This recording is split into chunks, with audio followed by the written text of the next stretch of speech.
So Grant, can you tell me a little bit about Tuangi? I mean, she's a boat your dad built, I understand. What's she doing back on the water, or what's the history of the vessel?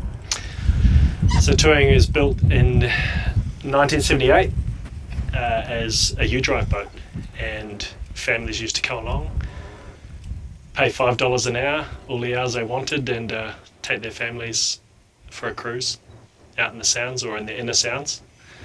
And yeah, it was, I guess, a way, or Dad's way of sharing the beauty of the Sounds, but not allowing people to self-drive.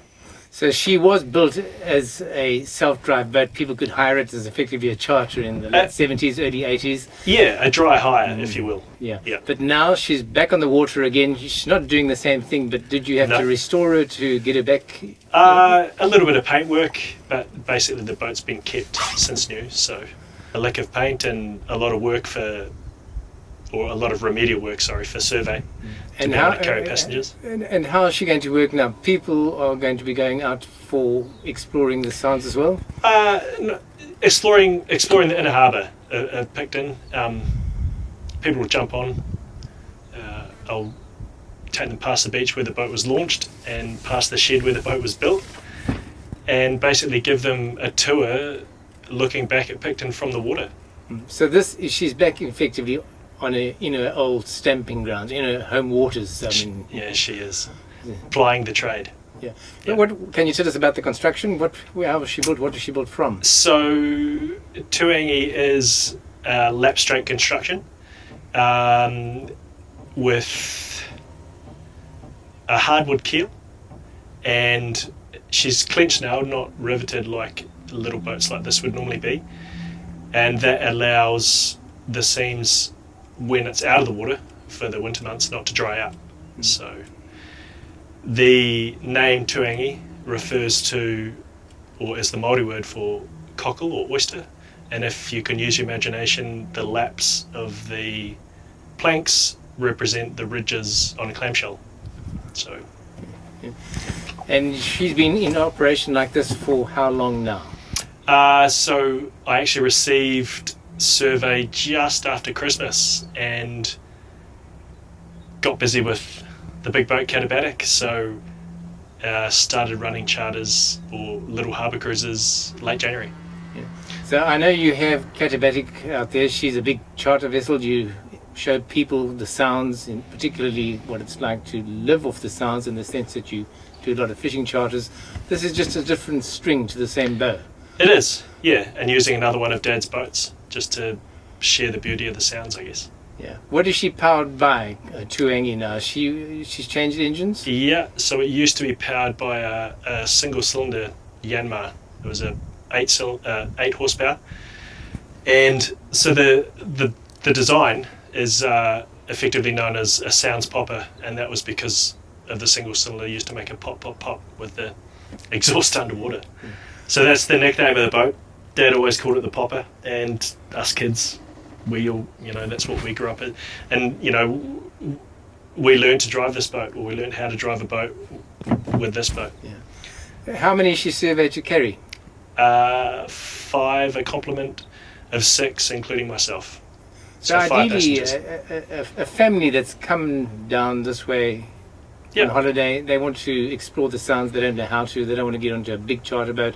This is a nice option for them, just to explore the inner Sounds and, as you say, experience the beauty of the area. It is.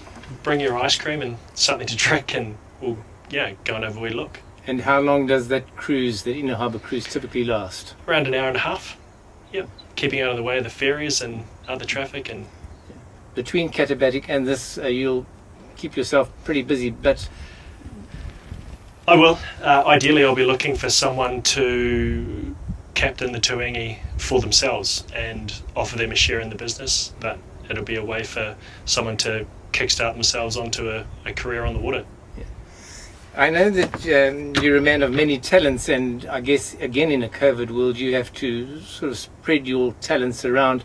You're a chef, you're a professional chef in addition to a professional skipper, and part of the appeal of going on the Katabatic is that you often catch and cook what you catch for guests. But you've recently started a different operation, which is, for want of a better word, a pop-up cafe. Was that the right description? Yeah, it's a restaurant. I recently did a dinner out at Waterfall Bay showcasing Marlborough wines and local food, 5 courses, and it was 2 nights of 14 people. So they were ferried out to the venue on board Katabatic, given the 5 courses with the matching wines, and then ferry back to Picton. So the idea is you're going to be offering these sorts of experiences again to people, tourists that are coming around here. They can come to a specialized kind of dinner. During the cooler months, during the winter months, I'll be offering a Friday and Saturday night at my friend's cafe, and each month, I guess, it'll be centered on a different protein and food to go and match that protein, and I'll be offering beer and wine for sale. I've experienced your cooking before, but again, do you make it a richer experience in the sense that you tell guests what you're cooking and how you're cooking it? I do. I try and give them the full rundown without being too involved. What is special about the sounds, I suppose? I mean, because that's what people are coming for, to experience, the beauty is the one thing, but there's so much more to it, and this is another way to experience it. It is. It's first and foremost, I think it is the beauty, and it's just the vast cruising area. I think if you were in a boat and went to a different bay every day, you couldn't go to the same place in 6 months if you went to a different bay every day. Is there a website that they can go to? I advertise on my social platforms, which is Katabatic Charters and Tuangi Tours.